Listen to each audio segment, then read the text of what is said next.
Eu sou humano e, portanto, nada do que é humano me é estranho.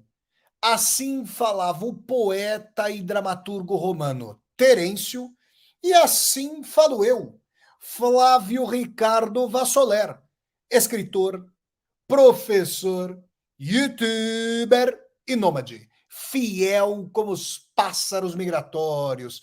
Sejam muito bem-vindos e bem-vindas, pessoal. Muito boa noite a todas, muito boa noite a todos. Nós estamos aqui dia 23 de setembro de 2001. E, ó, hoje, inclusive, hoje, dia de hoje, faz 8 meses que eu cheguei a Portugal. Faz exatamente 8 meses. Eu cheguei a Portugal, cheguei a Lisboa, né? Antes de vir aqui para Braga, eu cheguei a Lisboa no dia 23 de janeiro de 2021, faz 8 meses. E no dia de hoje, nessa quinta-feira, nós faremos uma aula, gente, sobre o seguinte tema: o neoliberalismo vem medicalizando a vida, né? Eu estava até aí. O pessoal, gente, deixa eu contar para vocês. O pessoal que entra, porque eu deixo o Instagram, o pessoal que está aqui no Instagram, aqui do lado, e o pessoal que está no Facebook, eu vou pedir para vocês virem, venham para onde está o sabor. Venham para o canal do YouTube. Porque aqui no meu canal do YouTube, gente, que a coisa está profissionalizada. É daqui que eu retiro o meu sustento. Eu estou trabalhando o canal com a ajuda de todas e todos vocês. Olha lá, tá aqui a nossa querida Mariana Bernardes. Boa aula, gente. Tá aqui o Ronaldo. Boa noite, Ricardo. Boa noite, Ronaldo. Coloquem aí, deem uma moral aí, gente. Coloquem aí o boa noite de vocês, a cidade de onde vocês vêm aí, ó. Olha aqui, ó. Andréa Porto, boa noite a todas, a todos e a todes. O nosso querido Ademir, que está aqui na Holanda. Boa noite, Ricardo. Gente, a aula de hoje é uma aula precedida pela balada do Vassolé, porque quando eu abro lá no Instagram, eu peço pro pessoal, ô gente, coloca umas musiquinhas, o pessoal dá uma risada com as palhaçadas que eu faço lá no Instagram. Olha lá o Edmilson, boa noite, Araçatuba, Edmilson, interior da cidade de São Paulo. Olha lá, a nossa querida Iassuda, olá Flávio, Tatiana de São Paulo. Olha lá, Rafael Lotti, boa noite, de onde fala, meu amigo? O nosso querido Varnesi, que vem do estado, do formidável estado da Bahia de Todos os Santos e agora está em São Paulo. Boa noite, Varnesi. O Guimarães, boa tarde ou boa noite, como vocês queiram. A Thelma, boa noite, professor. Thelma Campelo Miguel Pereira, no estado de São Sebastião do Rio de Janeiro. Não sei se o estado tem o mesmo nome, mas é isso aí. Aqui está o Jair Soares. Boa noite, mestre. Falando de Rio Claro, interior de São Paulo. Valeu! Olha lá, a Meire, que está lá no Rio Grande do Norte. Boa noite. A Júlia também dando boa noite. Todo mundo aí trazendo boa noite. Então tragam boa noite de vocês aí, que eu vou falando para vocês. E hoje, a aula de hoje, mais uma vez, infelizmente, eu quero fazer uma aula com um tema só, o famoso tema chuchu beleza, um tema mais tranquilo, né, gente? Que a coisa tá brava. Mas, infelizmente, a gente tem que debater esses temas aí candentes da contemporaneidade, temas mais difíceis. Agora, o neoliberalismo medicalizando a vida. Será que está acontecendo isso? Será que não está acontecendo isso? Uma aula dura. Então, eu quero debater esse tema com vocês. Mas antes, vamos dando um like no vídeo, vamos curtindo esse vídeo, vamos disseminar esse vídeo pelas redes sociais, para que nós possamos chegar cada vez mais e mais pessoas. Se você está chegando ao meu canal pela primeira vez, se você ainda não faz parte da comunidade de quase 21 mil pessoas desse canal, se inscreva aqui no meu canal, toque a sinetinha para poder receber as notificações. Se você está assistindo a essa aula sem se inscrever, gente, contribuam. Vocês querem ver o Vassoler cada vez mais, 110% entregue a esse canal do YouTube, trabalhando como um nômade digital pelos diversos países do mundo, levando a vocês as viagens de Vassoler. Então contribuam, o canal está crescendo, estamos em franco crescimento. Muito obrigado a todas e a todos. Gente, é o seguinte, esse tema da aula é duro, mas eu quero dizer a vocês, gente, que o canal vai abraçar agora a ideia. Tome um Dreyer, desce macio e reanima. Vocês lembram? Quem é daí de meados da década de 90 vai se lembrar das propagandas do conhaque Dreyer. Olha que eu nem tomo conhaque Dreyer, com todo respeito ao conhaque Dreyer, mas eu me lembro da propaganda, desce macio e reanima, porque às vezes se a aula estiver muito brava, gente, Não estou incentivando cada um, e só as pessoas maiores de idade, hein? Pelo amor de Deus, que estiverem assistindo. Mas é isso, que às vezes a contemporaneidade já está tão dura que o negócio é bravo, né, gente? Então vamos lá. O neoliberalismo vem medicalizando a vida. O que significa isso? Gente, quem acha que o neoliberalismo é apenas e tão somente uma etapa radicalmente contemporânea do capitalismo, se bem que o Joe Biden, colocando lá bilhões e bilhões de dólares na economia dos Estados Unidos, já mostra como essa história de vender patrimônio público, de desregulamentar direitos sociais e a proteção do Estado, como isso até nos próprios Estados Unidos isso vem sendo solapado e questionado. De qualquer maneira, o que é importante dizer aqui para vocês aqui sobre o neoliberalismo, já de cara, nessa discussão, já de cara aqui, é que quem acha que o neoliberalismo é apenas uma plataforma de destruir direitos sociais, de privatizar patrimônio público, empresas estatais, educação pública, saúde pública, quem acha que o neoliberalismo se resume a um programa macroeconômico e macropolítico, se engana. Porque, na verdade, o neoliberalismo ele gera um perverso circuito dos afetos. E eu não me poupo de utilizar esse adjetivo perverso. Por quê? Porque eu quero dizer a vocês o seguinte: agora há pouco eu participei de uma mesa na Universidade de São Paulo, online, né? Já que eu estou aqui em Braga, em Portugal, né? E eu participei de uma mesa sobre os 200 anos do nascimento da Dostoiévski, ali com a convite do professor Jorge de Almeida, que foi meu orientador na pesquisa de doutorado. Partilhei essa mesa com o nosso querido Bruno Gomide também, que foi meu professor, inclusive, ali na FEFELESH. E eu me lembrava de um ensaio, lá pelas tantas na minha fala, eu me lembrava de um ensaio do... Aliás, quem está com saudade, olha que eu trouxe aqui hoje, ó. Ó quem tá com saudade. O pessoal veio perguntar, ô Vassoler, é assim, ó, quando essa juba aqui tá desarrumada, o que eu faço, gente? Eu vou lá e faço isso aqui, ó. Eu coloco aqui a minha chápica, mas hoje eu vou dar aula aqui com a chápica. Eu não tô ainda, eu tô precisando fazer aqui. O pessoal tá falando que a minha costeleta aqui já tá virando, como é que é o nome? Não é só costela, já tá virando perneta, a perna inteira, porque tá grande aqui a costeleta, que eu preciso dar uma parada. Mas é o seguinte, eu coloquei a chápica russa agora em homenagem, já que eu vou falar da Rússia e das Dostoiévski nesse momento. Eu me lembrei, na verdade, aí ó, o Renan falando aí, ó, foi muito boa a sua participação na mesa, valeu Renan, muito obrigado. E aí aconteceu o seguinte, eu estava me lembrando do ensaio do Herbert Marcuse, né, um filósofo alemão ali que orbitou ao redor da escola de Frankfurt. Olha lá, gente, a Frantiela está falando, tá bonito, professor. Ô, Frantiela, você sabe que minha mãe concordaria com você, viu? Minha mãe, minha avó, minha irmã, essas concordam, viu, gente? Tem que ter alguém que concorda, né, gente? Olha lá, a bota... Aí o pessoal está falando das coisas. Obrigado, querido. O Marcuse escreveu um ensaio chamado O Homem Unidimensional, em que ele falava sobre algo que fazia muito sentido ali no momento do Fordismo. O que é o Fordismo, gente? Fordismo é um modo de produção em meio ao capitalismo de massas de há um século, quando o Henry Ford, daí a dimensão derivada do sobrenome do fundador da montadora dos Estados Unidos, a Ford, em que havia uma produção em larga escala, uma produção de massa, eternizada ali pelo filme Tempos Modernos, do Charles Chaplin, em que havia uma dimensão dos meios da indústria cultural, dos meios de divulgação, para trazerem uma dimensão de consumo conspícuo, de consumo de massas, para a venda desses produtos que deveriam alcançar a classe trabalhadora absorvida, então. E eu quero dizer que, em meados do século XX, mais para o último quartel, aí, década de 60 adiante, os meus pais, proletários, ambos, minha avó, meu pai e minha mãe, proletários, na cidade de São Bernardo do Campo, emigrados do interior, minha mãe e minha avó do interior de São Paulo e meu pai do norte do Paraná, trabalharam em montadoras. Meu pai trabalhou como metalúrgico, minha avó como costureira, minha mãe como digitadora, e tiveram uma vida bem próxima daquilo que o Marcuse chamaria de vida unidimensional. Isso fica muito claro de se pensar, por exemplo, lá em Chicago, onde eu morei. Você vê aqueles no bairro onde eu morava, o primeiro ano em que eu morei lá em Chicago, aquelas casinhas todas iguais, com aquele mesmo jardinzinho, a mesma escadinha, porque lá em Chicago neva muito, então tem que ter uma escada para você subir até a casa, senão você vai abrir a porta ali, está toda atulhada de neve, né?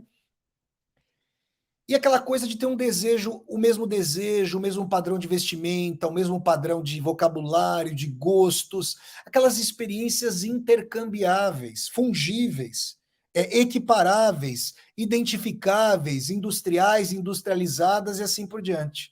Posso dizer uma coisa para vocês?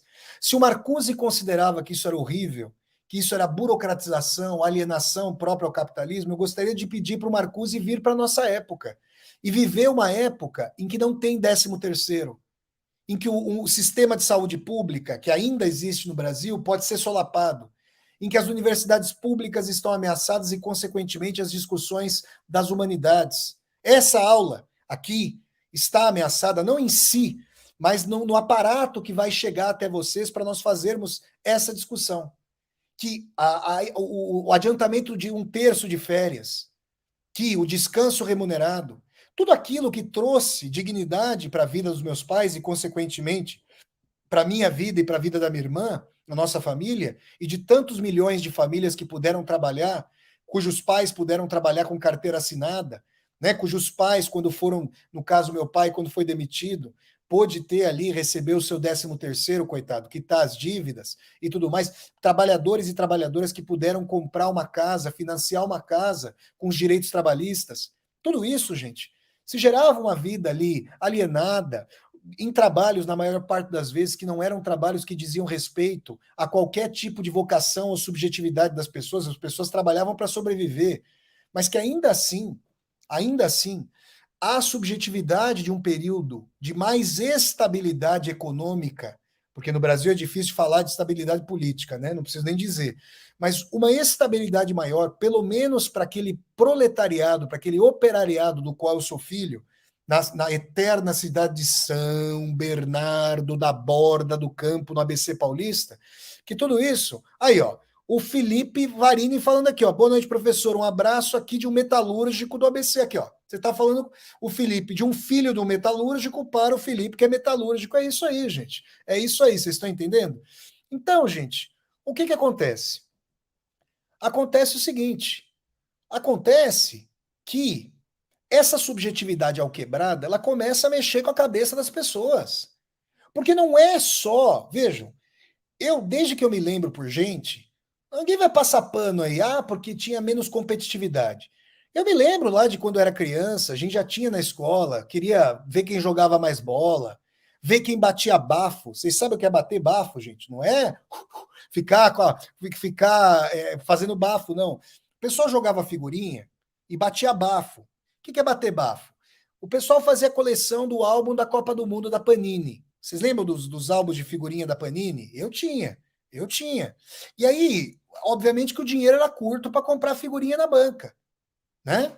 E aí, se eu comprasse a figurinha afiado na banca, minha mãe queria me matar, meu pai queria me matar. Falar, você tá maluco? Como é que eu vou pagar essa figurinha aí? A chapa tá quente, você tá me entendendo? Então, o que acontecia? A gente batia bafo, que era pegar a figurinha, colocar ela de ponta cabeça no avesso e ver se você batia, tipo com a mão meio assim. Aí tinha gente que passava a língua na mão para colar a figurinha, para se a figurinha virasse, você pegava para você e você completava teu álbum. Então tinha um monte de disputa. Mas a questão era a seguinte: o grau de competitividade, o grau de vamos dizer assim, de maquiagem da nossa condição de fragilidade, a dimensão de que a cada momento você deve trazer a lógica da mercadoria, a lógica da competitividade, a lógica do narcisismo, a lógica da vaidade, a lógica do pódio do primeiro lugar para cada momento, isso aí está muito marcado nas gerações atuais, sobretudo nas mais recentes, que já não tem, como havia antes, essa perspectiva mais tranquila. Se vamos chamar, o Brasil sempre foi um país de crises estruturais. Mas a questão é que nós temos aí um problema muito crônico. Eu me lembro muitas vezes, né, de o pessoal que trabalhava na montadora, na fábrica, lá onde meu pai trabalhava, os filhos queriam trabalhar junto com os pais depois, quando começasse a idade do trabalho. Ou meu pai biológico era médico, ele pagava escola para mim, e o pessoal, os filhos da escola particular lá, onde a rapaziada que estudava comigo, os pais eram muitas vezes ali no ABC Paulista, administradores dessas montadoras de veículos lá do ABC Paulista. E aí os filhos e filhas almejavam trabalhar ali, fazer uma carreira nessas empresas. Hoje, Isso não tem mais segurança, não está mais garantido. Por quê? Eu já fiz várias discussões aqui sobre isso no meu canal do YouTube. E aí vocês podem procurar a aula que eu dei sobre se a inteligência artificial vai acabar com os empregos. Eu já dei outras aulas sobre o neoliberalismo e vale a pena, você que está assistindo a essa aula, vale a pena depois que você assistir a essa aula ao vivo, se você estiver assistindo a essa aula gravada, vale a pena você ir até a lupa aqui do meu canal do YouTube, Flávio Ricardo Vassoler, tá aqui, ó, se inscreva, para você procurar pela lupinha ou na playlist Aulas ao Vivo com Vassoler, essas aulas sobre o neoliberalismo. Vocês estão compreendendo? E aí vocês vão formar um hall, um leque de opções para vocês entenderem essas discussões. E aí o que, que acontece? Acontece, gente, que essa instabilidade, essa insegurança, tudo isso que é o mantra dessa indústria dos vencedores e vencedoras. Tudo que esse mantra quer vender para nós é que se você não está se colocando, o problema é seu.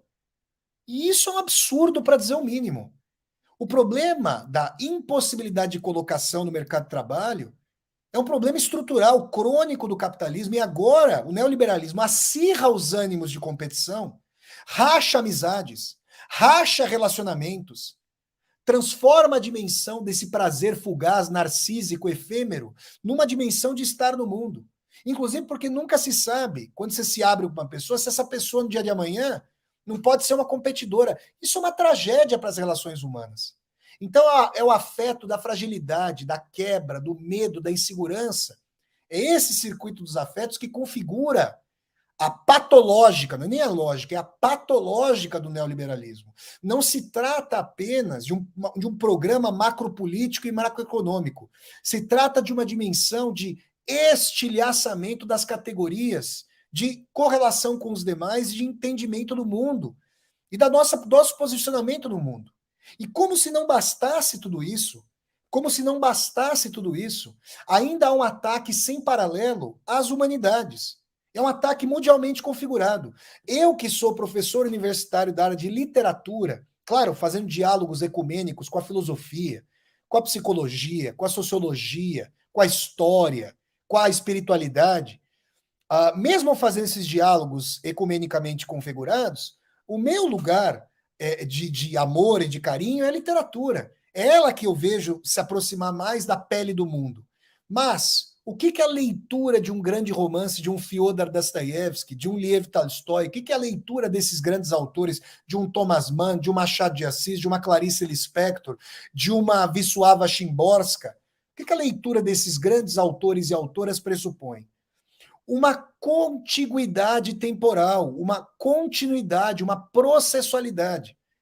Agora, é preciso correlacionar a dinâmica de quebra de concentração, da falta de trabalho e das redes sociais que atrofiam, inclusive, a nossa capacidade cognitiva.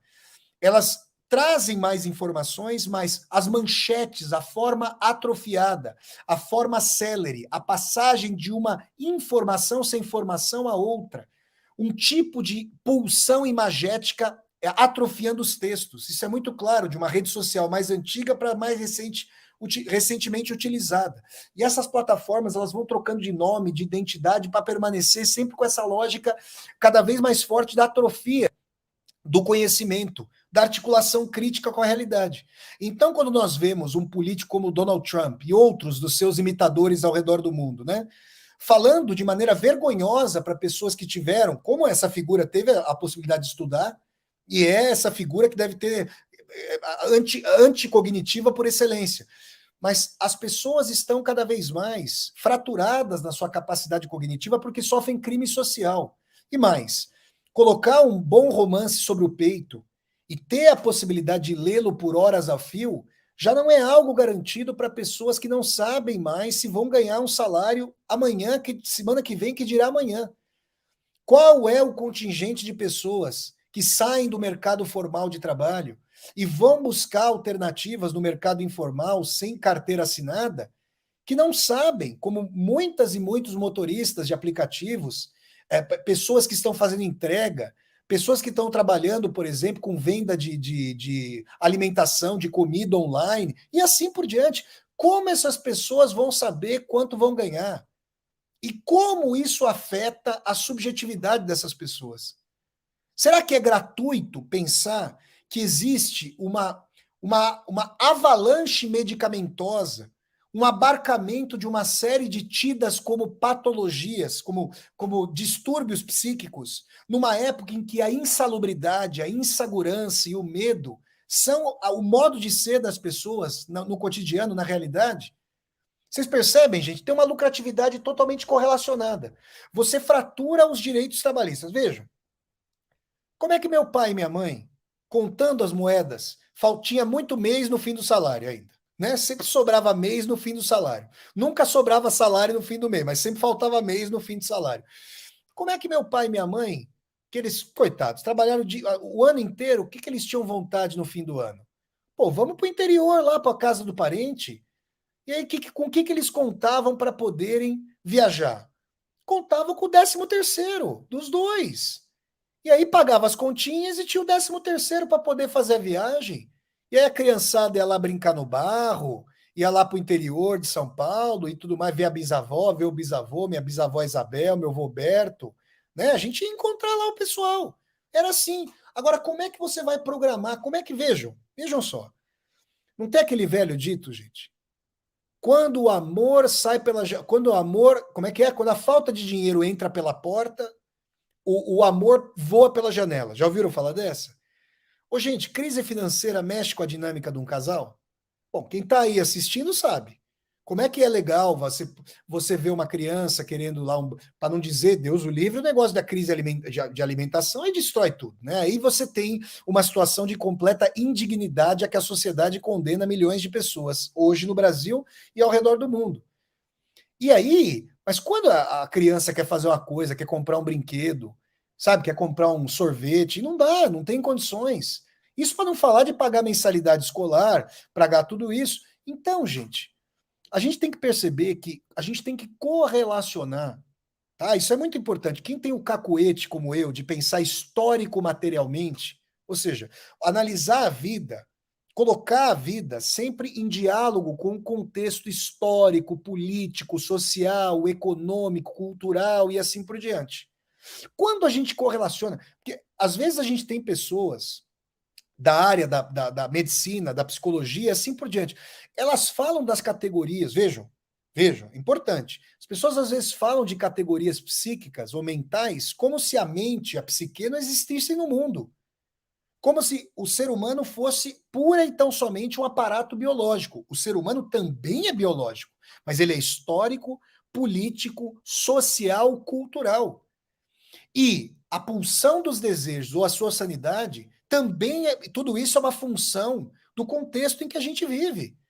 Né? Se você, por exemplo, vive numa sociedade mais aquietada, deixa eu citar um exemplo para vocês de sanidade, né? De uma sociedade relativamente sã. Porque hoje, no mundo de hoje, com esse neoliberalismo crescente, a gente tem uma sociopatologia posta e configurada.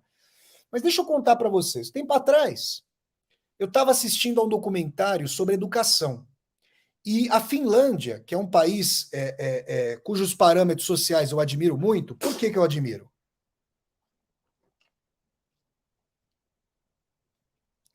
Porque a Finlândia ainda tem amplos direitos sociais, imposto de renda progressivo. Olha, uma pessoa rica na Finlândia chega a pagar 60% de imposto de renda.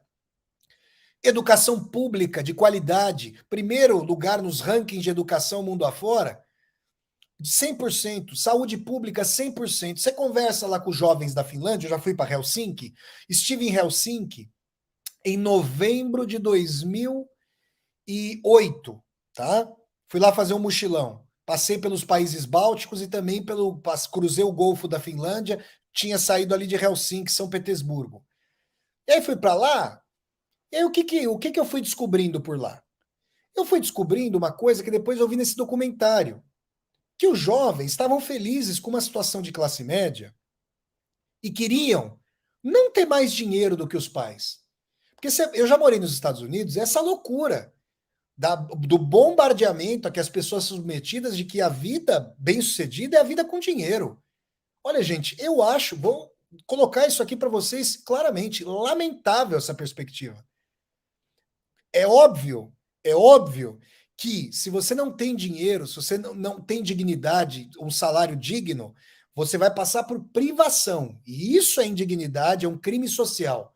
Agora, uma vida em que se inverte a posição, e ao invés de ter um salário digno para poder levar uma vida, o dinheiro sendo um meio, ele se tornando um fim em si mesmo, é uma tragédia.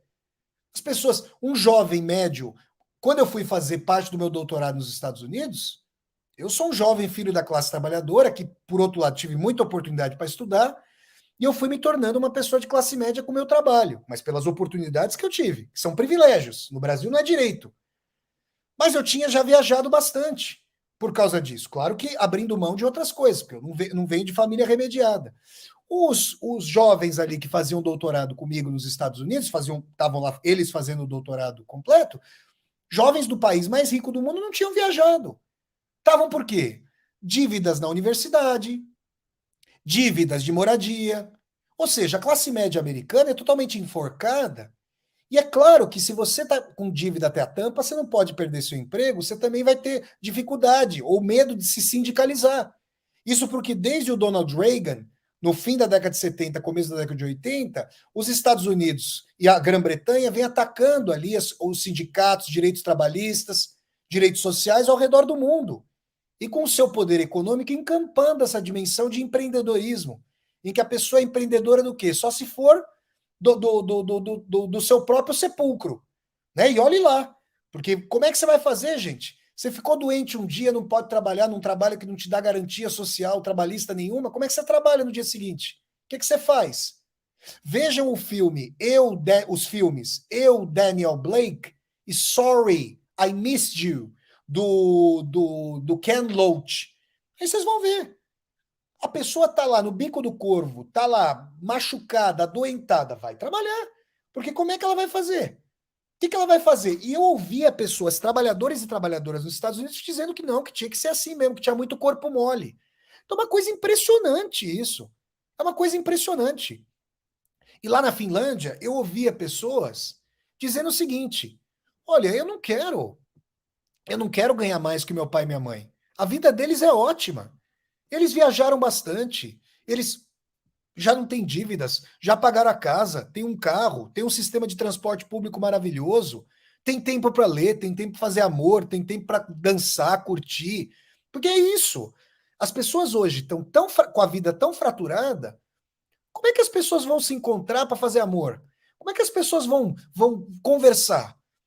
Porque, vejam, a função de você ter aquela tranquilidade, para você tomar um vinhozinho, fazer um churrasquinho em casa, sabe? Ter uma qualidade do relacionamento, é uma função de você ter tranquilidade na vida, de não precisar ali ter essa dimensão de pânico, de pressão, de medo, de insegurança, de ansiedade. Outro tempo, até alguns memes são inteligentes.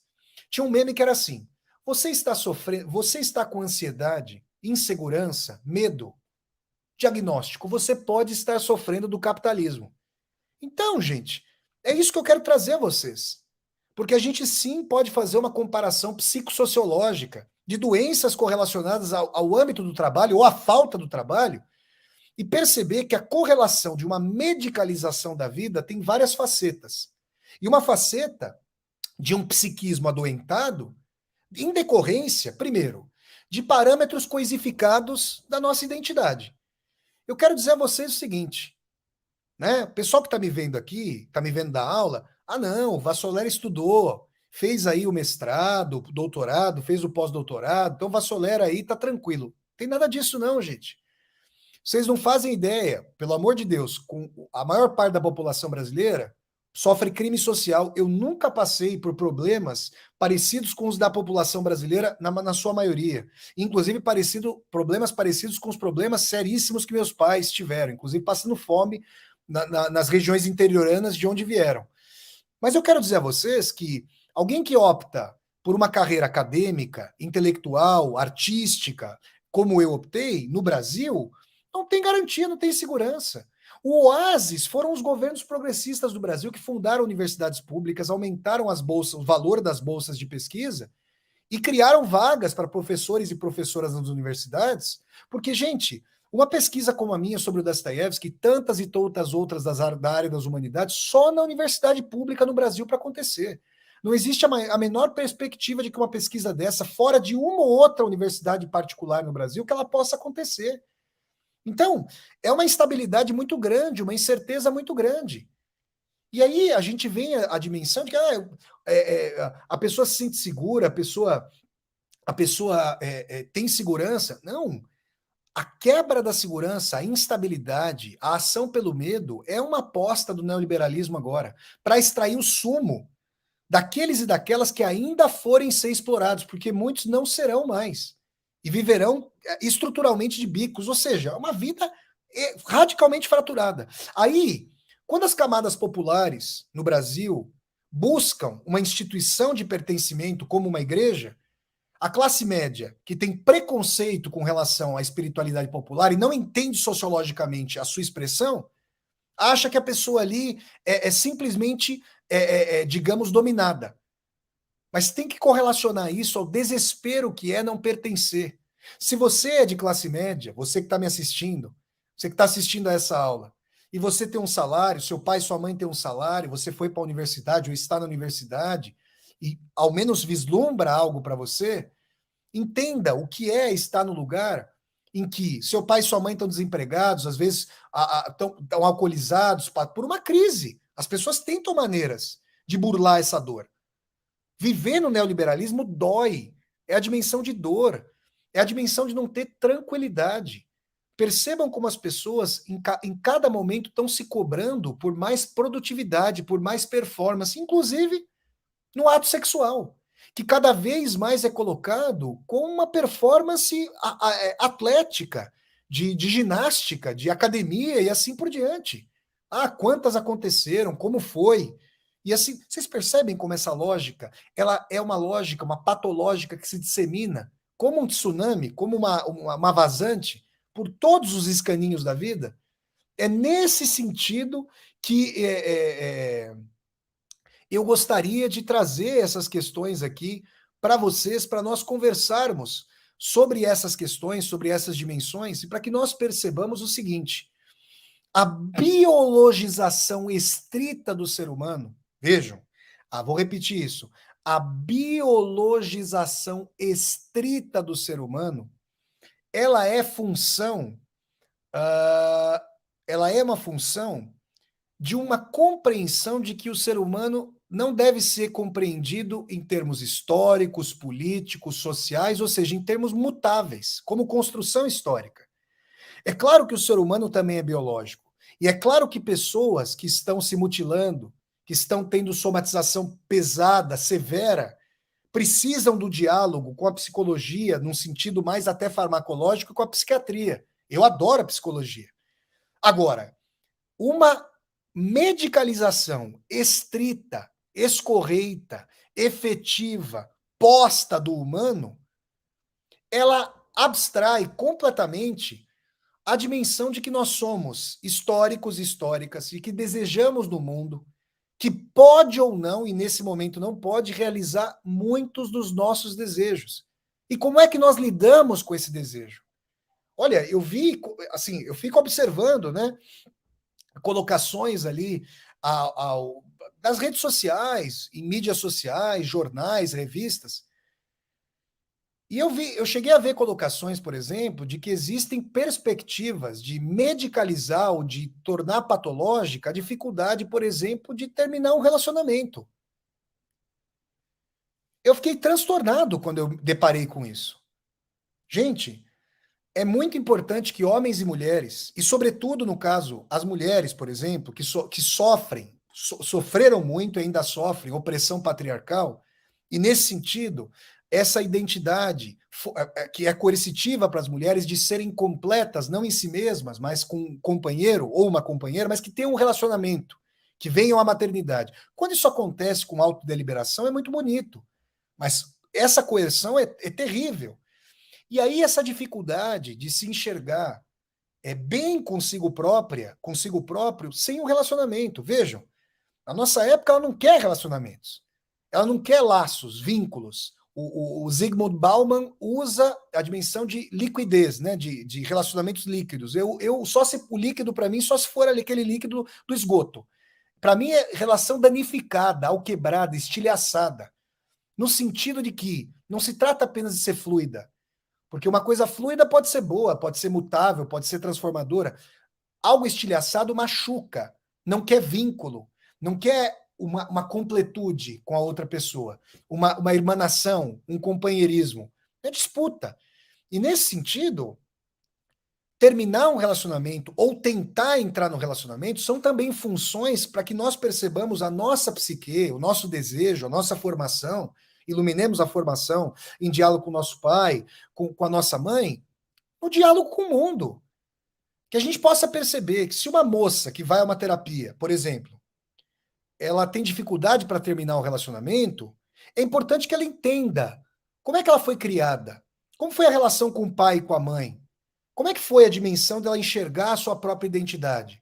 E aí significar isso. Agora, se você tem uma correlação produtivista, em que a pessoa precisa estar a cada momento sã, como se, numa sanidade completamente patológica desse tipo de sociedade, em que a pessoa precisa estar bem para trabalhar. Trabalhar é um trabalho que sempre jornada temporária, não tem segurança nenhuma, não tem direito. Se não trabalhar, não ganha.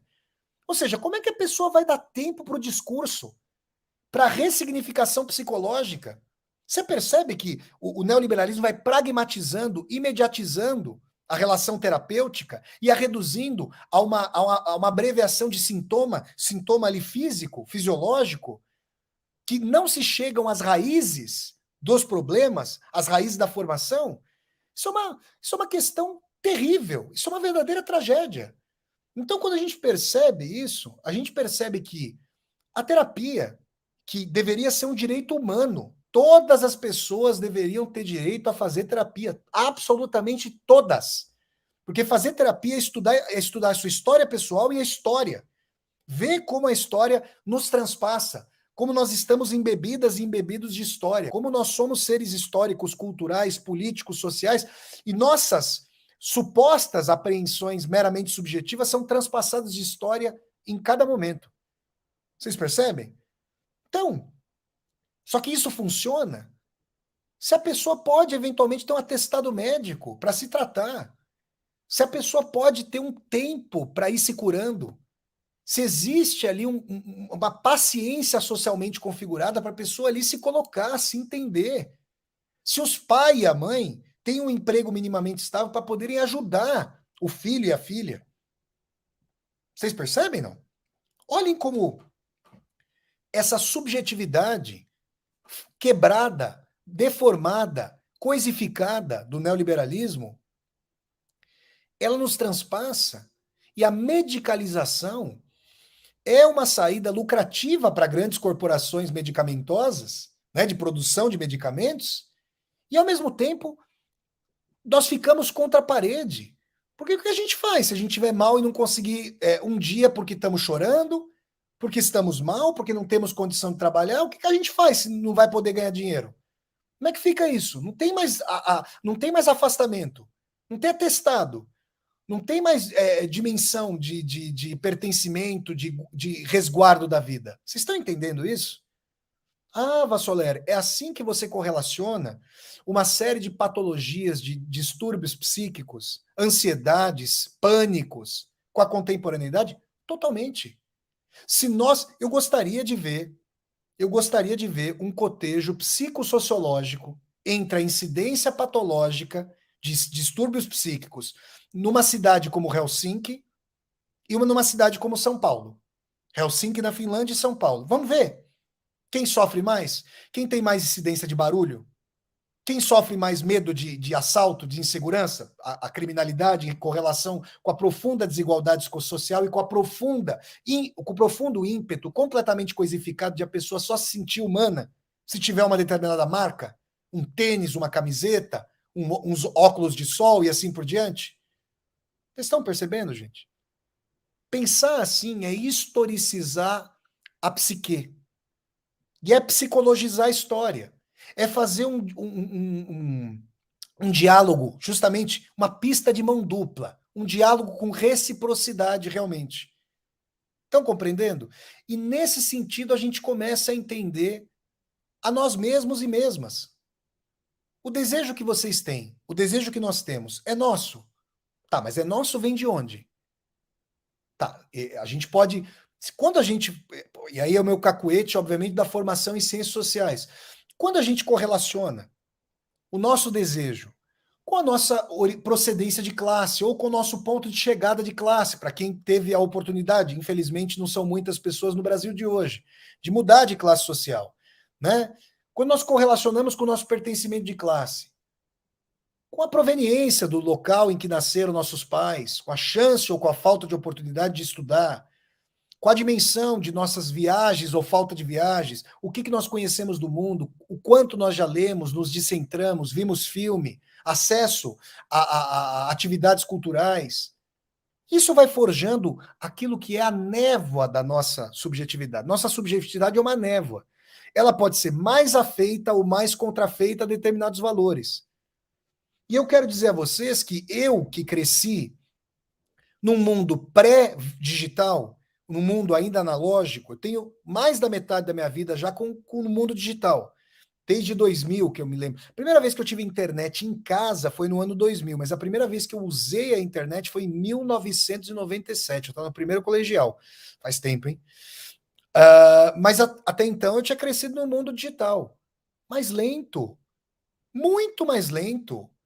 Por exemplo, eu me lembro claramente, por exemplo, as pessoas aí vão se lembrar disso também. Quem tiver ao redor da minha idade, mais velho que eu, vou fazer 40 anos daqui a um mês e meio, mais ou menos.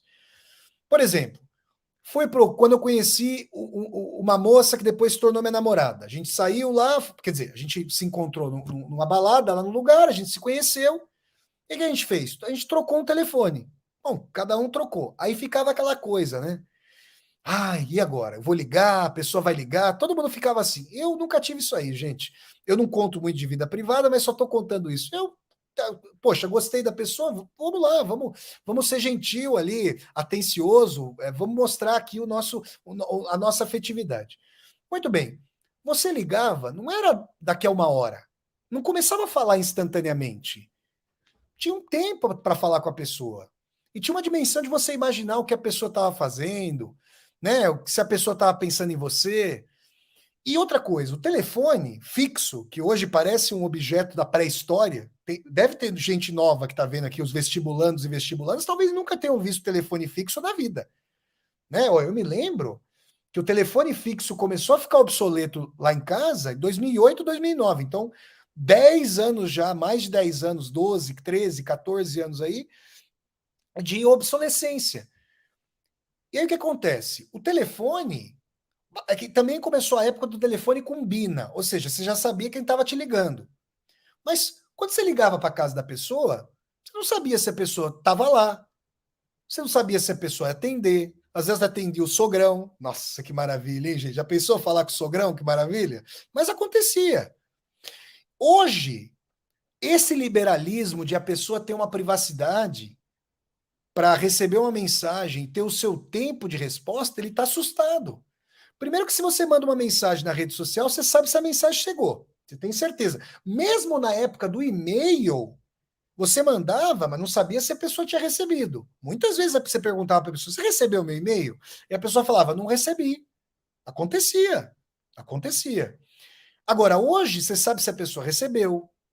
Mas você não sabe só se a pessoa recebeu, você sabe se a pessoa leu. E quando leu. E quando teve online. Então, existe uma premência, uma pulsão muito grande. E a paciência, a dimensão de paciência diminuiu. O Freud, com a sua esposa, namorou por cartas durante anos e foi motivo de muita ansiedade, mas durante anos trocando cartas. Isso é totalmente inconcebível hoje. A não ser para pessoas que começam a conversar. Por exemplo, a pessoa está aqui na Europa e fala com uma pessoa aí da América Latina. Aí tem que esperar, mas esperar para se ver, concretamente, não para se ver às vezes no vídeo, numa chamada, trocando mensagem. Então, isso é função da nossa época, essa demanda de rapidez, imediatismo, de saciedade. Sabe?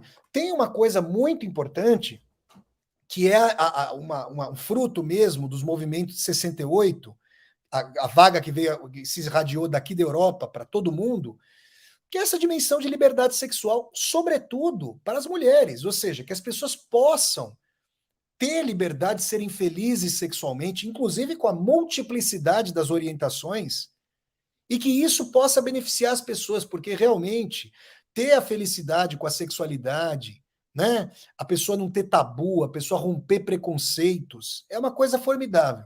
O que o capitalismo neoliberal soube fazer? Soube transformar isso numa performance, mais uma vez para competição, e soube transformar isso numa pulsão de consumo, inclusive com aplicativos que nos colocam em catálogos de supermercado, para que por mera incidência ali, imagética, mais uma vez a imagem aqui na nossa sociedade, para que nós nos consumamos, nos coloquemos em posição de consumo. E aí, quando somos reificados e quando nos reificamos, nos coisificamos e coisificamos os demais e as demais, nós percebemos que a paciência para lidar com o dissabor, a dissonância, a vontade díspare, é uma paciência muito pequena, muito embotada, pequenada, inclusive porque as pessoas se colocam na seguinte dimensão. Se for para passar qualquer entreveiro, tem uma pessoa aqui do lado. Amanhã eu conheço outra pessoa. E assim, esvaziando a dimensão de intimidade, que pressupõe que as pessoas possam conviver reflexivamente e afetivamente consigo mesmas também. Que a pessoa possa se conhecer, que a pessoa possa se observar, que a pessoa possa se significar e se ressignificar. Então, esse também é o fator da quebra profunda das relações. Essa impaciência completa. E aí, a não realização de um desejo sexual imediato, vejam, não há problema algum, pelo amor de Deus, gente. Aqui é um canal de ideias emancipatórias. Pessoas que queiram ter um encontro sexual na primeira vez em que se vêem, qual o problema? Não tem problema nenhum. Depende da combinação, do consenso das duas pessoas, é claro. Mas existe uma dimensão que a gente percebe, analisando, vendo os encontros e analisando a realidade, de uma proximidade corporal que não é seguida de proximidade pela intimidade. Pode haver o encontro sexual sem intimidade profunda, sem que as pessoas se conheçam. Ou pressupondo que necessariamente o encontro sexual vai trazer intimidade. Pode trazer, mas pode não trazer. Pode trazer uma dimensão de que as pessoas se encontrem muito mais num ímpeto puro de prazer, como se as relações humanas fossem somente da órbita e do signo do prazer, e não do sabor e da dissonância. Esse tempo de experiência, de calma, de parcimônia para conhecer a pessoa, para lidar com as dificuldades, me parece muito mais encurtado. E isso tem a ver com essa dinâmica narcísica, compulsiva, hedonista, de fuga da dimensão do prazer, da dimensão da dor. Por quê? Porque o neoliberalismo não aceita que o sofrimento possa fazer parte do humano, ainda que a sua lógica seja impingir sofrimento a todas as pessoas que lutam e não mais do que lutam para sobreviver. Vocês percebem? Então, o neoliberalismo vem medicalizando a vida, vem adoecendo a vida. Onde é que está a boca do neoliberalismo para eu colocar o remédio na boca dele? É isso, gente. Nunca pensar saúde, bem-estar, nunca pensar essas dimensões foi tão político como agora. Sempre foi político, sempre foi biopolítico, histórico-político. Mas agora está numa dimensão profunda de uma patologia terrível. Vejam, nunca se falou. Olha, eu devo dizer a vocês, tá? Eu cresci assistindo a filmes de ação, por exemplo, do Van Damme, em que o camarada lá fortão, e aí as moças achavam o rapaz bonito. Então a molecada da nossa cidade cresceu vendo isso, todo mundo queria. Primeira coisa que o pai e a mãe liberavam para fazer musculação, todo mundo ia lá fazer musculação. E eu fiz também. Fiz durante muitos anos. Hoje eu olho para isso, vejo, com todo respeito, as pessoas. Uma coisa é fazer musculação para a saúde, a pessoa está envelhecendo, precisa fazer o tratamento ali para evitar perda de massa muscular, fortalecimento ósseo. Isso é uma coisa para a saúde, para a sanidade. Mas assim, Eu me lembro muito bem de que na década de 90, vejam, eu não tenho nada a favor do tabagismo, hein? Nunca fumei cigarro, não gosto de cigarro, não gosto de nada que tenha a ver com fumaça, tenho nada a ver com isso, cigarro, nada disso, né?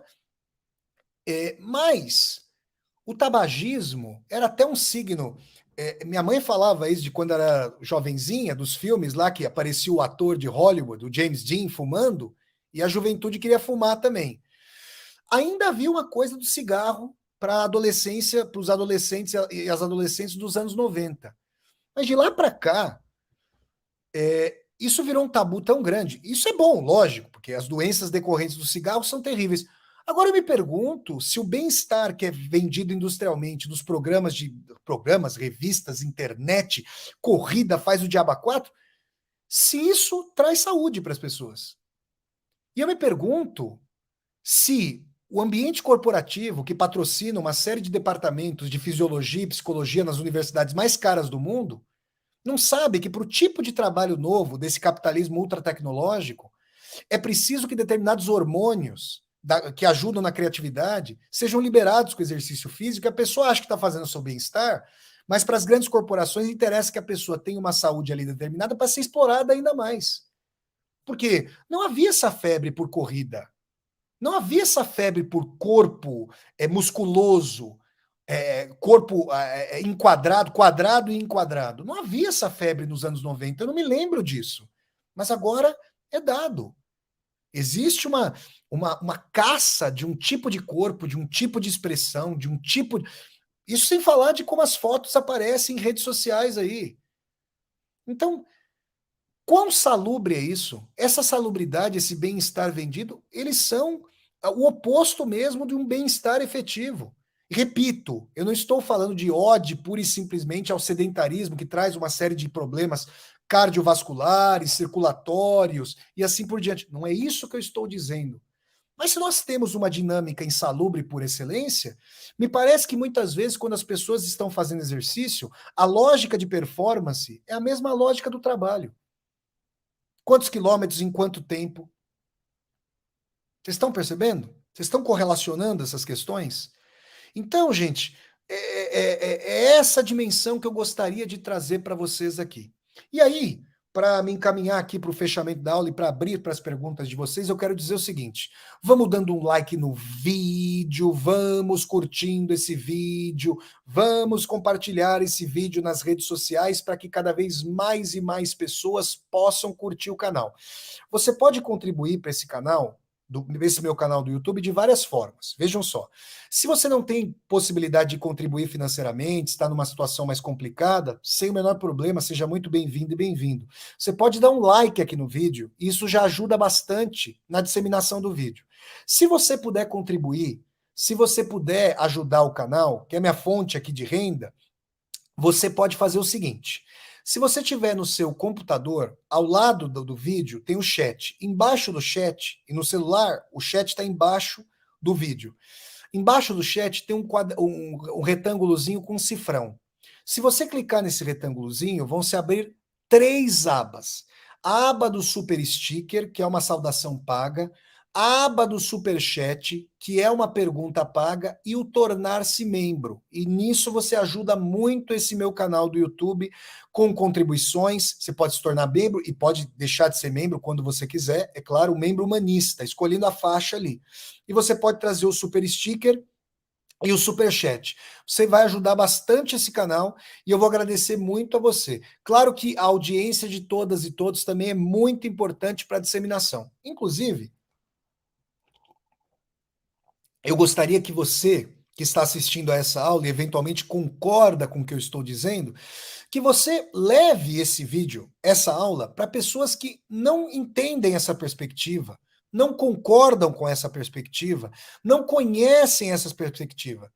A minha ideia de estar aqui no YouTube é uma ideia de trazer para vocês reflexões não só para um público convertido, que concorde comigo, mas justamente para pessoas que pensam de forma dissonante, lógico, de maneira democrática, para nós discordarmos civilizadamente, democraticamente, trazermos essas questões. Então agora, gente, eu gostaria, quem quiser mandar um super sticker, um super chat, tornar-se membro, pode tornar. Quem quiser aí mandar pergunta, agora eu vou pedir para vocês mandarem perguntas em caixa alta a partir de agora, para eu saber que vocês estão falando comigo. Então, mandem suas perguntas, eu vou começar a rodar aqui as perguntas para a gente ir conversando. Então, vamos lá, gente. Vamos mandar aqui, vamos ver, pegar algumas perguntas. Vão mandando as perguntas de vocês aí. Deixa eu ver como é que vocês estão, as perguntas de vocês. Ó, a Júlia está falando assim, ó, as relações são políticas, sociais, religiosas, amorosas. Tá aí, gente. Vamos lá, deixa eu ver aqui como é que nós estamos. Deixa eu ver aqui. Deixa eu ver. O Wilson, útil, importante, relevante, excelência, muito obrigado, Wilson. O Farol, como é que é? Farol, falar, fazer, filosofia. Excelente, professor, muito obrigado, muito obrigado. Gente, deixa eu ver aqui mais perguntas que vão chegando aqui de vocês. Vão mandando, mandem em caixa alta, eu estou procurando aqui as perguntas de vocês. Vocês vão mandando, eu vou colocando aqui, vamos ver. Deixa eu ver aqui. Deixa eu ver como é que estamos. Deixa eu ver. Ó, a Elida falando assim, ó. Eu ficava uma semana sem falar com o namorado, né? Não tinha telefone fixo em casa. Pois é, quer dizer, a pessoa ainda que não tinha telefone em casa, realmente não dava, só quando podia se encontrar, às vezes no final de semana, né? Como é que era e tudo mais, né?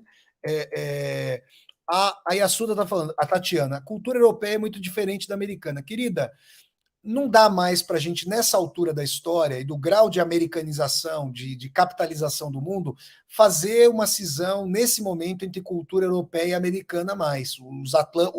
O Oceano Atlântico ele foi superado pela integração do mundo com essa.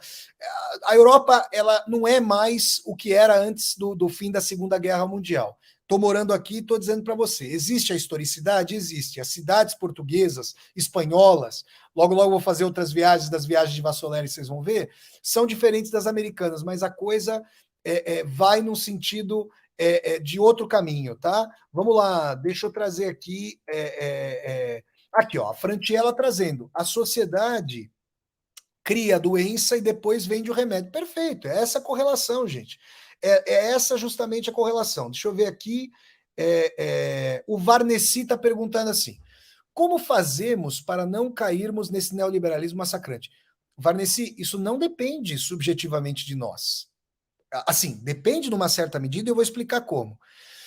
Todas e todos nós estamos inseridos, e só com mudanças substancialmente políticas. Por isso que é importante que as pessoas que são trabalhadores e trabalhadoras, ou desempregados e desempregadas, que não têm essa dimensão, mandem essas aulas para essas pessoas.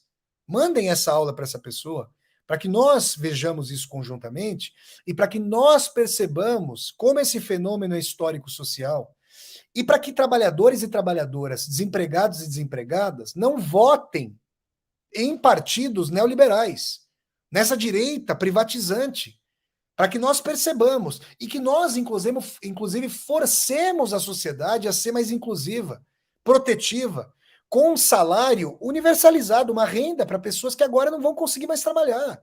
Vocês estão percebendo? Isso começa a dar uma função de mudança, mas vejam, ou a gente. Hoje o capitalismo é inimigo da propriedade privada, porque ele não permite a privacidade com as tecnologias atuais.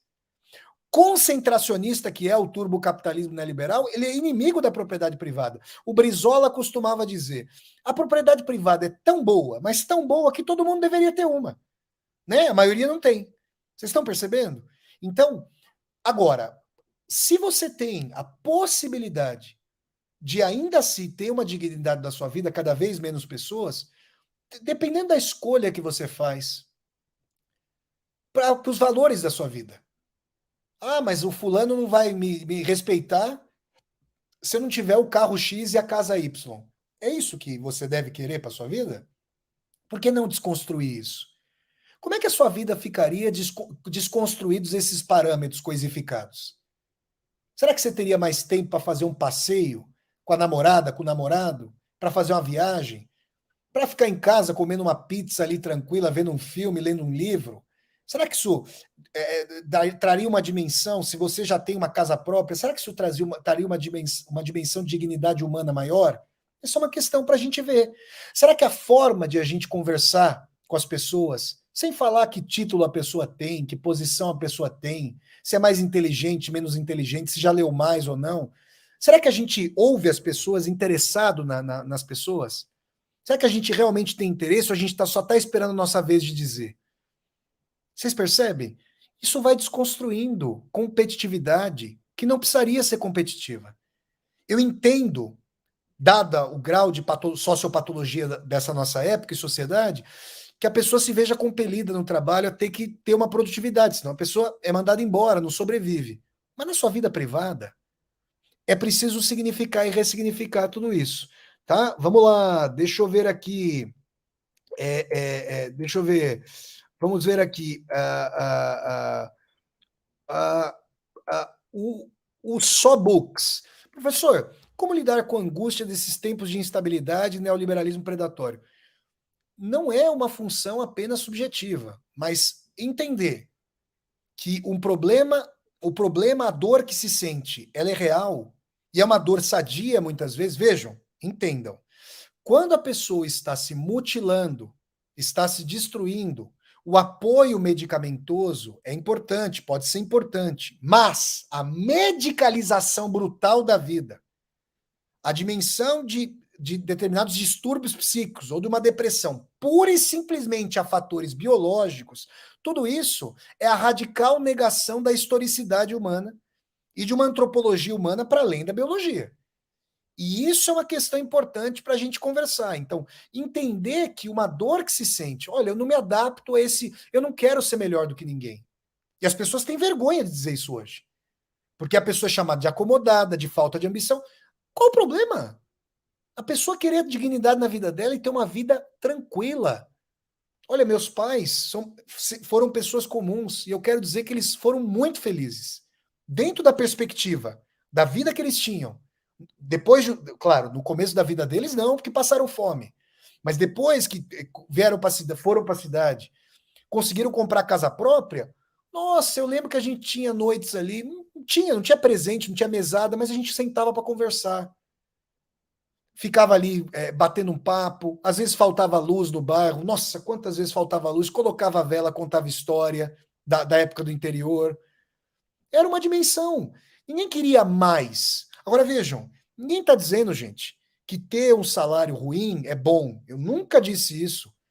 Ter dignidade, uma vida de classe média, uma vida a lá estado de bem-estar social da Escandinávia, que só existe lá e está sendo destruído pelo neoliberalismo, é um fator de dignidade. Agora, realmente, a pessoa que for cavalgar o corcel indômito dessa ambição coisificada, não tem parada. Ela vai se alimentar de si própria, vocês percebem? E aí um parâmetro interessante é perceber. O que a pessoa está cobrando de mim? Será que eu não posso mostrar minha fragilidade para alguém? Será que eu não posso mostrar, olha, eu tenho problemas? Bom, então se a pessoa não sabe lidar com isso, a pessoa não quer vida. Vocês percebem, não? Muito obrigado. Vamos lá. Olha, a Joelma falou que está gostando da aula. Muito obrigado, querida Joelma. Vamos lá. A Iná está falando uma coisa muito importante. É isso. Temos de cuidar da nossa rede de proteção social. Senão ficará cada um por si. Exatamente.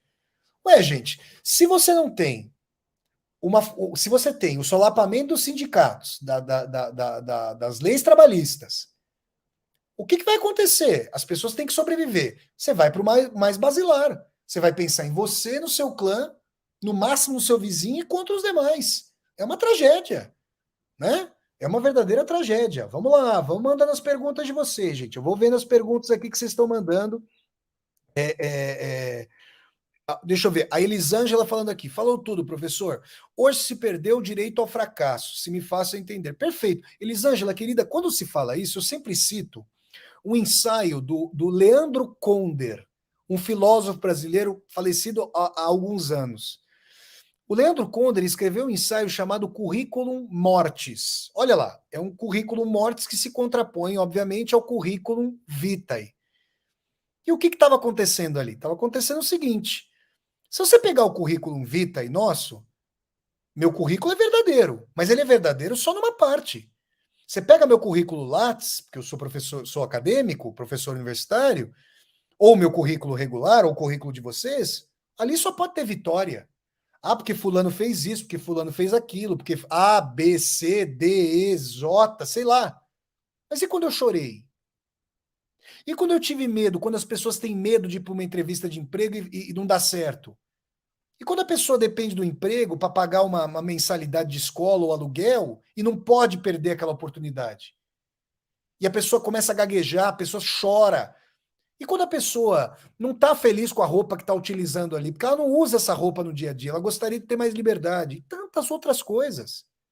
Então o Leandro Konder, ele começou a falar, ó, olha lá, olha lá, olha lá. O nosso querido João Henrique, da cidade de Manaus, no querido estado do Amazonas, manda um super sticker, apoia o canal e eu agradeço ao nosso querido João Henrique. Muito obrigado, João.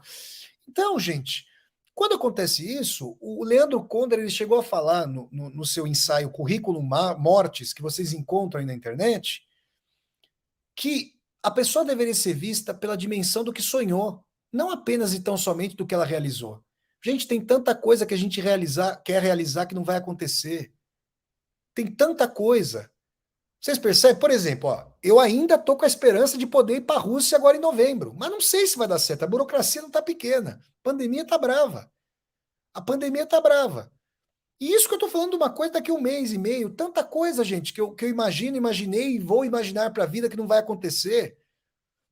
Então, lidar com a contingência, com a frustração, é uma das características mais humanizadoras, inclusive para refrear o narcisismo. Viver em sociedade é também se frustrar, porque do contrário, é a instrumentalização do outro, é a colonização do outro, é o horror completo. Como é que se pode? Eu tenho um desejo, mas a outra pessoa não concorda comigo. E agora? O que a gente faz? Passa por cima da pessoa? Lógico que não. Mas assim é a sanha hedonista. Assim é a sanha coisificadora. Vocês percebem? Então tem essa dimensão. Vamos lá, gente. Vamos lá, ó. Aqui a Karina falando, ó, o Currículum Mortis, o nome do ensaio, né? E a reabilitação da autocrítica do Leandro Konder. Obrigado, querida, pela dimensão. Deixa eu ver aqui as perguntas, o pessoal está mandando perguntas aqui. Deixa eu ver. O Vitor Amorim. Você acredita que, de certa forma, o capitalismo criou um modelo ideal de ser humano que, na realidade, 99% das pessoas não podem atingir? Vitor, com toda certeza, né? Eu sou favorável, vejam, vamos lá, eu vou me posicionar, já fiz isso aqui muitas vezes, agora com a Ushanka russa aqui, soviética. Eu não sou favorável às experiências do socialismo real e autoritário. Eu não sou favorável, obviamente, a esse horror neoliberal. Eu sou favorável, mas é preciso historicizar isso, a uma sociedade em que haja mercado, mas muita regulação por direitos sociais. Ou seja, eu sou um social-democrata. Essa é minha posição. Não era minha posição. Eu era mais da esquerda quando eu era mais jovem. Mas eu não sou uma pessoa. Existem muitas pessoas que são dogmáticas.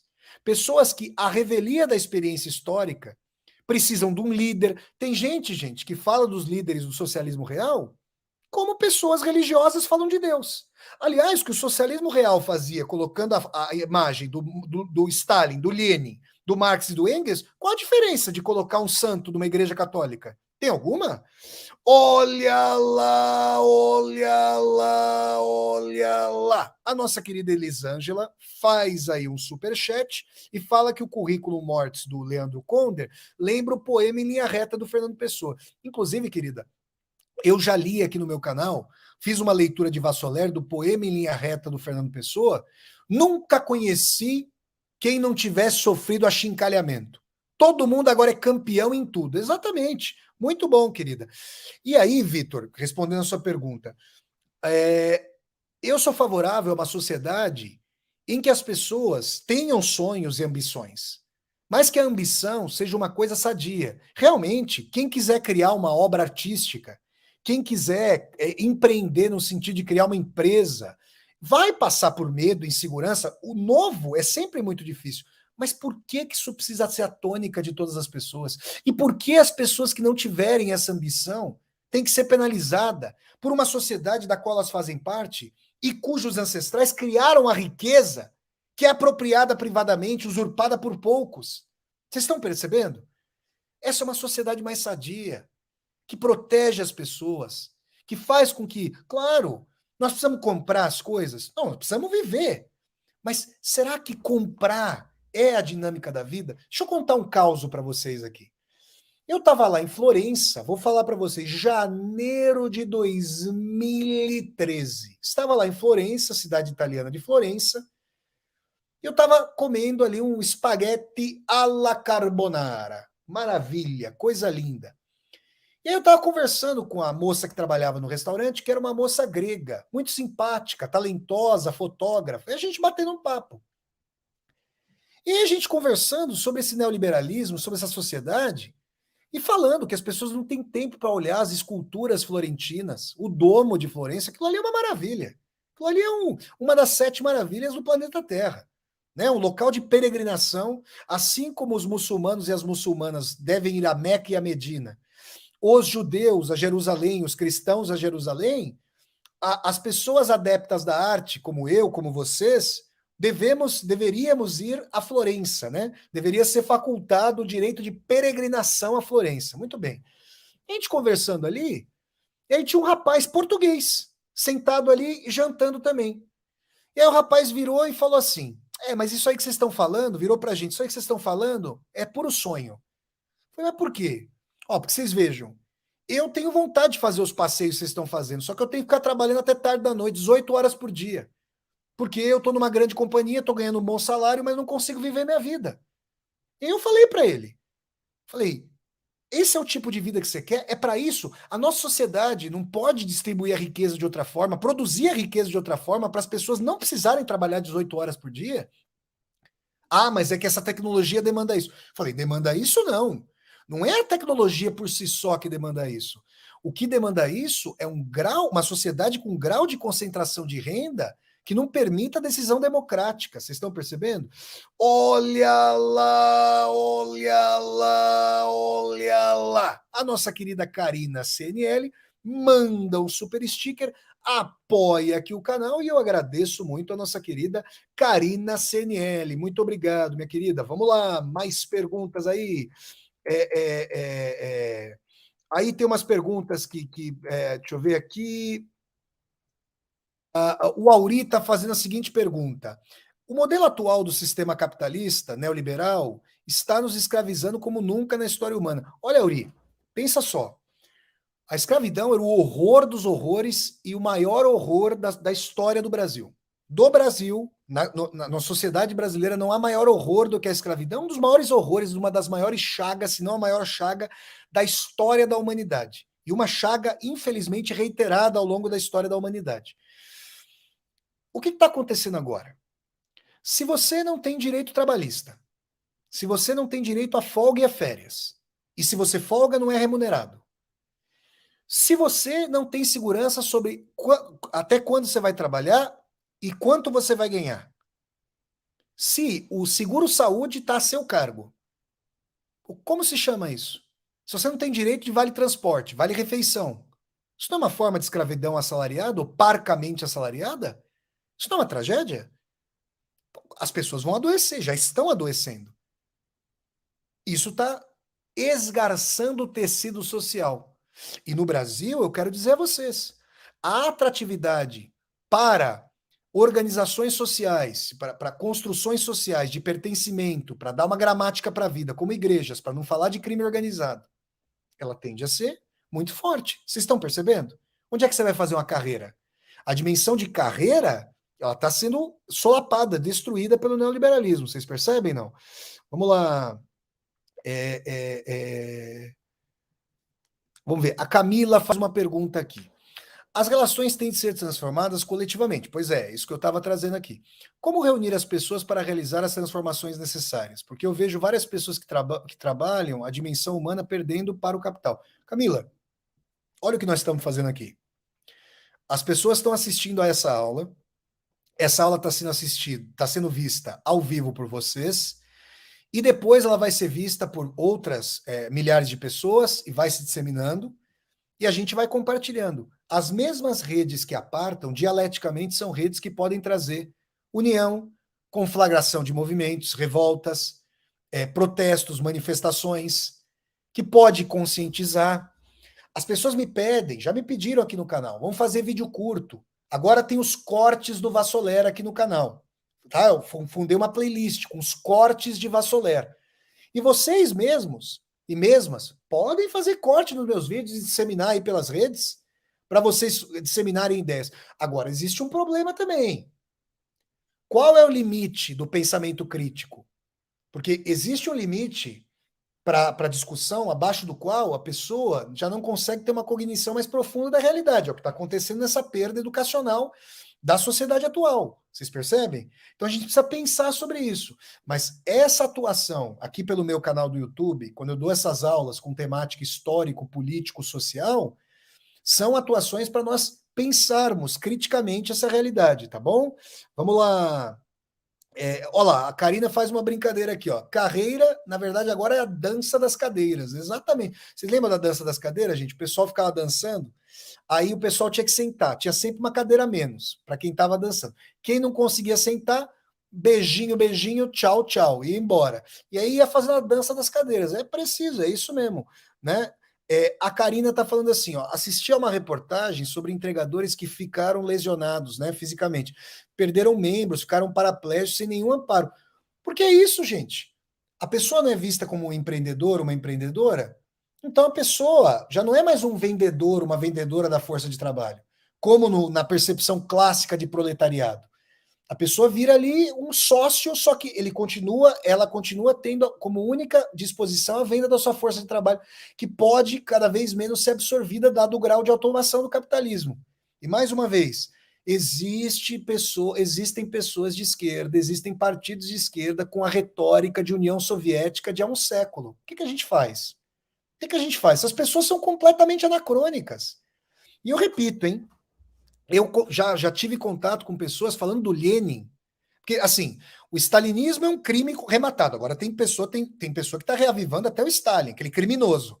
Mas existem pessoas que falam do Lenin como se o Lenin não tivesse fechado o Soviet, né, gente? Não teve nada a ver com fechar conselho de fábrica, fazer repressão depois da Guerra Civil, recrudescer o autoritarismo do Partido Bolchevique. Ah, não teve. Mas falam como se fosse um Deus. E eu pergunto a essas pessoas, não é uma vontade de Deus como a pessoa que está indo para a religião? É o mesmo ímpeto religioso. Né? Só que as pessoas olham para a religião muitas vezes com desdém. Deveriam olhar para si mesma, para o seu próprio pertencimento religioso. Mas o que eu estou dizendo é que essa esquerda precisa repensar os seus parâmetros. Né? Muitos estão fazendo. A esquerda está contra a parede. Eu já fiz um vídeo aqui, uma aula. O que aconteceu com a esquerda depois do fim da União Soviética? Assistam essa aula para vocês terem essa dimensão. Vamos lá, gente. Vamos lá. Deixa eu ver aqui como é que está aqui. Se vocês têm mais perguntas, vamos mandando perguntas aí, gente. Estou procurando perguntas para vocês. Vamos fazer pergunta, gente, correlacionada ao tema da aula para eu responder, porque às vezes faz uma pergunta. Obrigado para a Silvaneide, parabéns pela aula, muito obrigado, querida. Aí o pessoal mandando, vamos mandando perguntas. Deixa eu ver se tem mais perguntas aqui.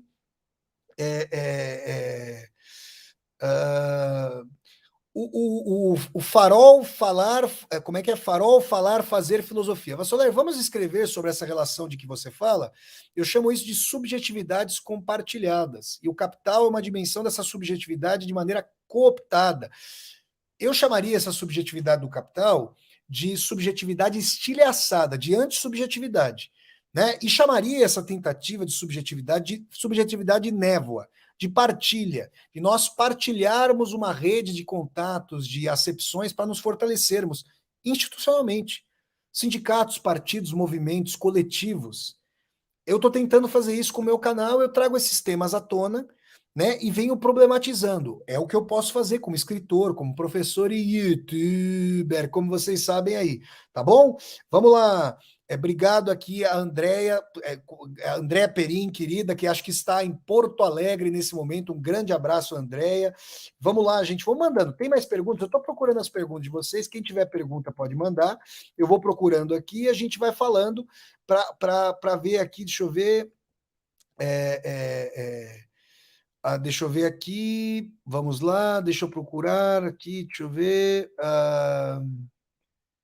A Maria Lúcia está falando assim: pessoas tristes porque não atingiram o padrão esperado. Olha, gente, eu quero dizer um negócio para vocês. Quando a sociedade vai se pluralizando, isso é muito importante. Por quê?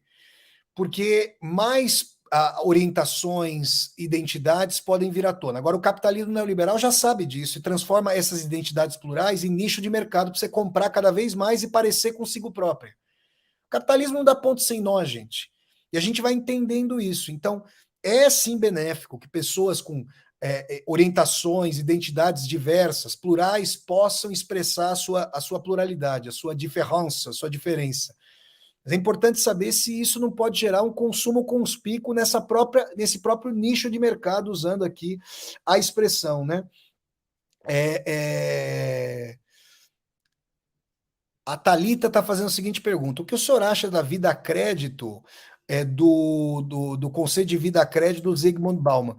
Thalita, o conceito de vida a crédito do Bauman é muito interessante porque a vida a crédito é certamente inadimplente. Ninguém vai pagar por isso. Aliás, está pagando com a própria saúde, com a própria insanidade.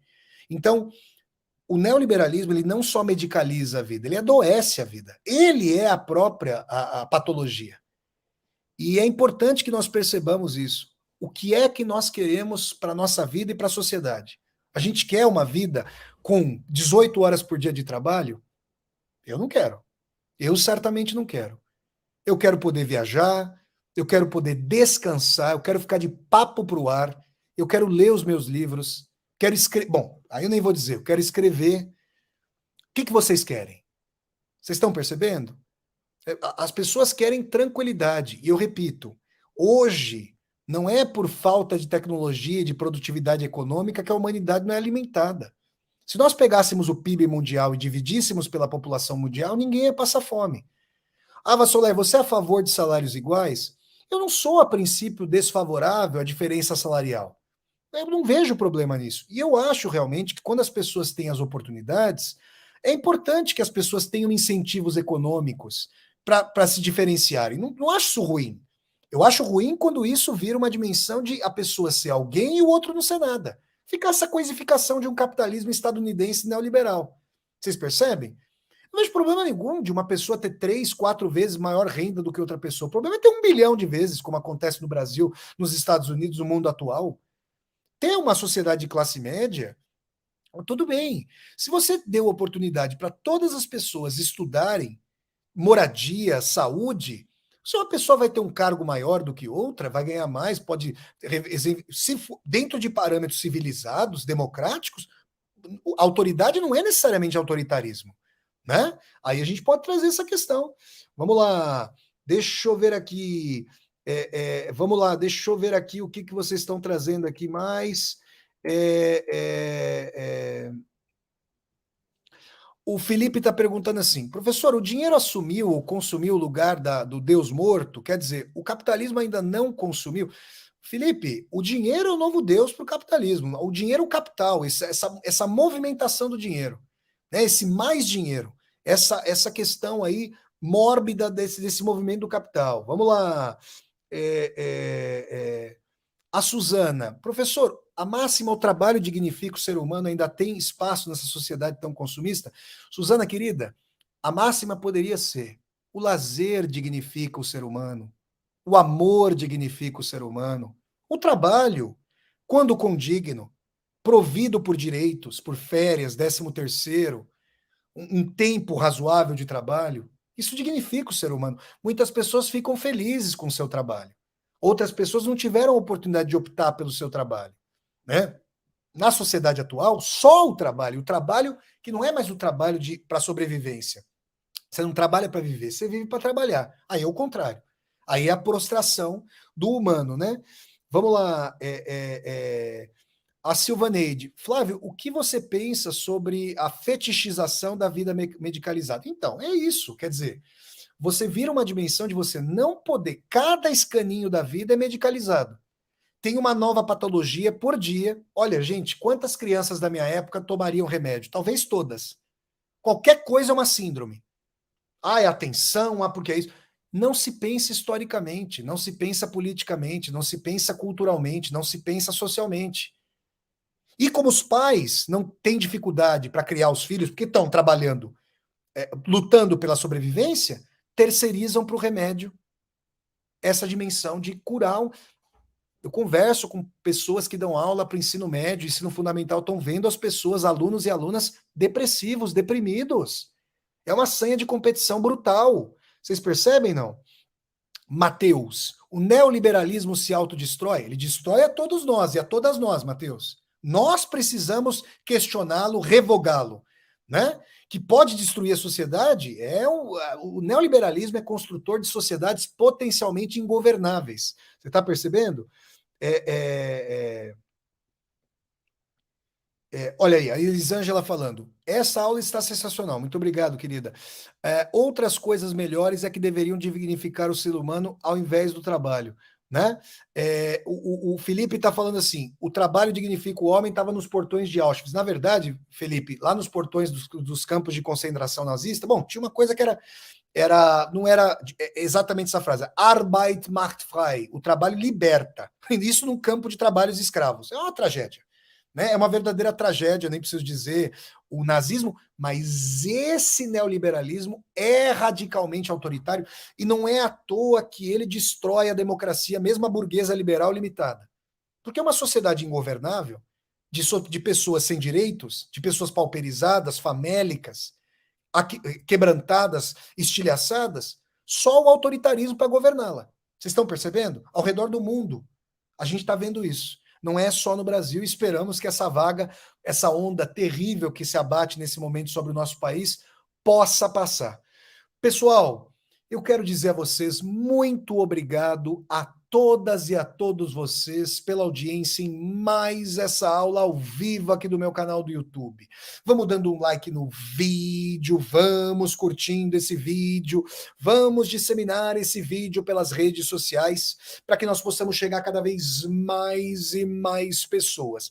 Se você está chegando ao meu canal pela primeira vez, seja muito bem-vindo e bem-vindo. Eu peço que você se inscreva aqui no canal, toque a sinetinha para poder receber as notificações e deixe seu comentário aqui embaixo do vídeo. Se eu não conseguir responder a sua pergunta, traga a sua pergunta para aqui debaixo do vídeo para a gente continuar a conversar. Então vamos lá.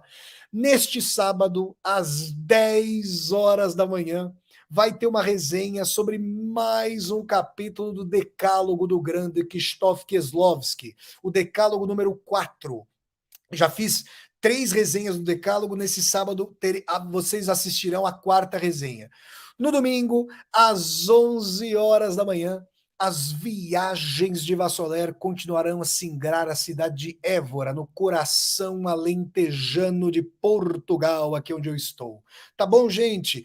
Muito obrigado a todas e a todos vocês. Disseminem os vídeos do canal, deem um like aqui no vídeo, contribuam, tornem-se membros humanistas do canal. Vocês trazem aí muito apoio, o canal está crescendo, caminhamos a passos largos para 21.000 pessoas aqui no canal, gente, com pouco mais de 1 ano do canal. E hoje faz 8 meses que cheguei a Portugal, hein, gente? Faz 8 meses que eu estou nesse país muito bonito, que está me trazendo experiências muito acolhedoras, cidades maravilhosas que eu estou mostrando a vocês nas viagens de Vassoler. Tá bom, gente? Um grande abraço, pessoal. Tchau, gente. Valeu, pessoal. Um grande abraço.